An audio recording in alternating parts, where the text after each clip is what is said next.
Good evening to you. I'm Nicole Williams. And I'm Dan Schaefer. Governor Kay Ivey made it official today. Those seeking IVF treatment and doctors providing care using accepted medical practices will receive criminal and civil immunity. This after multiple clinics in the state, including here in Huntsville, paused treatments following a state Supreme Court ruling that frozen embryos are children that could have opened them up to civil and criminal liability.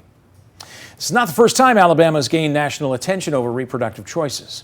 The state attorney general previously said he would prosecute women who went out of state to obtain an abortion following the overturning of Roe v. Wade. WAAY 31 reporter Paige Meyer joins us live now. Paige, you spoke to an Alabama woman who says she was forced to leave the state when she was pregnant for the sake of her own life. That's exactly right, Nicole. I spoke with Alyssa Gonzalez, who tells me it was heartbreaking that what happened to her and her family. She says that her unborn child was diagnosed with trisomy 18. Now, this is just one family of many across the country who have gone through similar experiences. She says that something has to happen so something like this doesn't happen to another family again. I thought, they're really going to make my baby suffer and then make me suffer.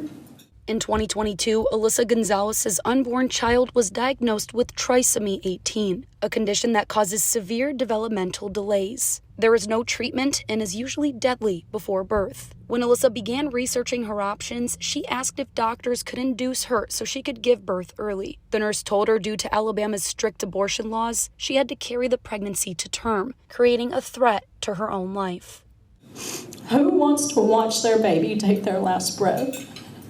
Who wants to bury their newborn in a child-sized coffin? Is this really what the world has come to? I don't want my baby to suffer, and my life is in danger. I had no idea what to do, and I needed help. Alyssa decided to travel to Washington, D.C. for the procedure. There, she found countless women from the South who traveled for similar reasons to a clinic that was both understaffed and underfunded.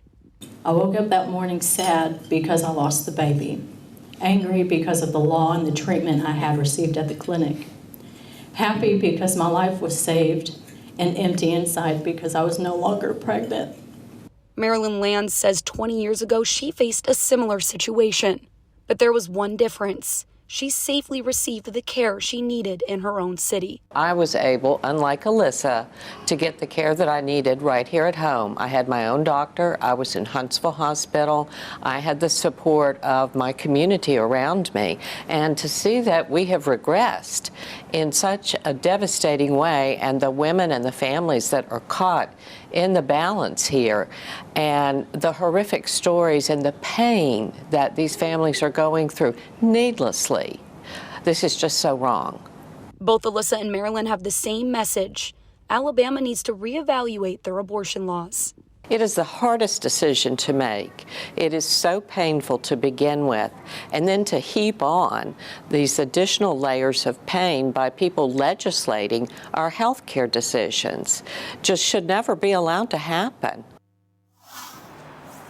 But this is only one part of Alyssa's story.